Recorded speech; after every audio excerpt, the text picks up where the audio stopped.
back to the frenzy where we play the world's most dangerous game, NFL Pick'em. And last week I have another 5-1 week.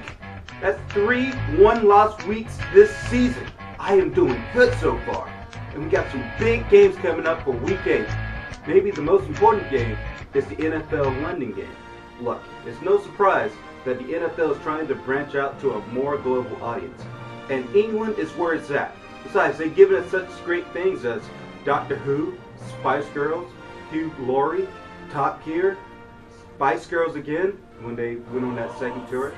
But it's about time we give back to them. And we give back to our greatest teams. The 49ers and Broncos. Okay. NFL hasn't been really good about scheduling these teams, but look, why don't we try sprucing it up? I see that it is Sir Tebow of Gainesville. I don't know who had it worse last week.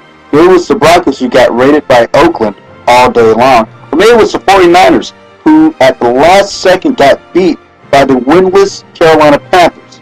However, this game is big.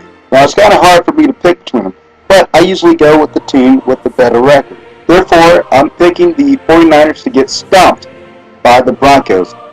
After 3 weeks from being traded from his old team to his older team, Randy Moss is ready to take on the New England Patriots as a Viking. However, this is going to be a different kind of circumstance. After the Packers game last week, Brett Favre was kind of crippled, and some were doubtful that he would even start this game. Therefore, it's easy to assume that the Patriots might actually have the edge on this one. Give me Tom Brady and the Pats over the Bucs. I gotta get on my soapbox right now. For the past couple of weeks, the NFL has been trying to crack down on the violent head-to-head hits between the players. And I gotta say, through all the fines and suspensions that have been handed down, that this is the worst decision ever made. Look, you play to win the game. And if it means taking some violent hits to win the game, you gotta do it.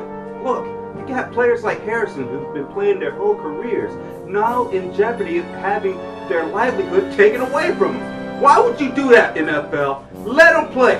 Let them play the game like they're supposed to. Do you know why it's hard for Harrison to pay that bill?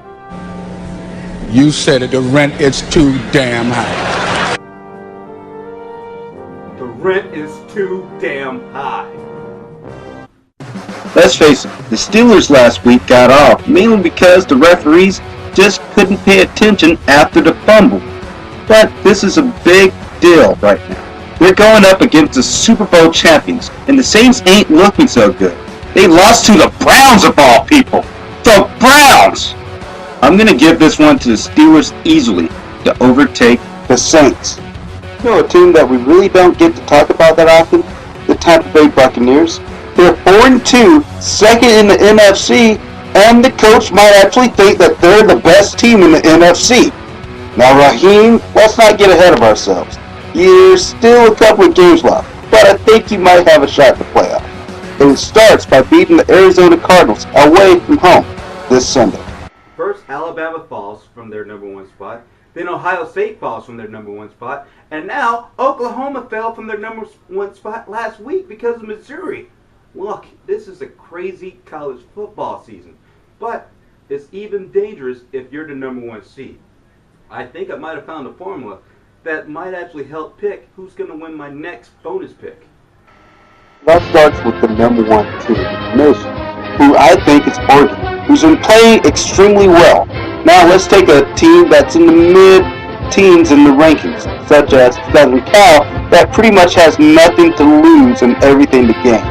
Now on paper, it would seem that Oregon would normally take care of Southern Cal, but for the purposes of this experiment, let's go with Southern Cal pulling a big college upset against Oregon. And speaking about upsets,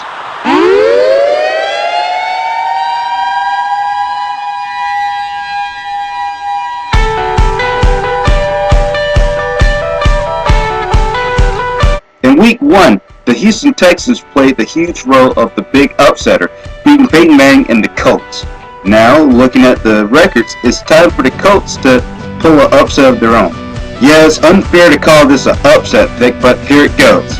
I'm picking the Colts to upset the Texans on Monday night. Well, those are my picks for this week. Next week, I'll try to do better. Why don't you search me on Facebook by searching Franchise Football Frenzy and getting to jump on next week's show, 13 things I learned about the previous week, and so much more. Also, follow me on Twitter right now by going to twitter.com/franchise211. That way you'll get my insights on sports, life, and as always, the popular last-minute Twitter pick. Last week I picked the Steelers over the Dolphins, and they barely won that game. So follow me online at twitter.com/franchise211. And as always, click this picture of me right now so you get to jump on next week's show by subscribing to the video blog. My name is Russell Franchise, telling you thank you for watching. And remember, my picks are so good, you can take them to the bank. But I wouldn't advise you.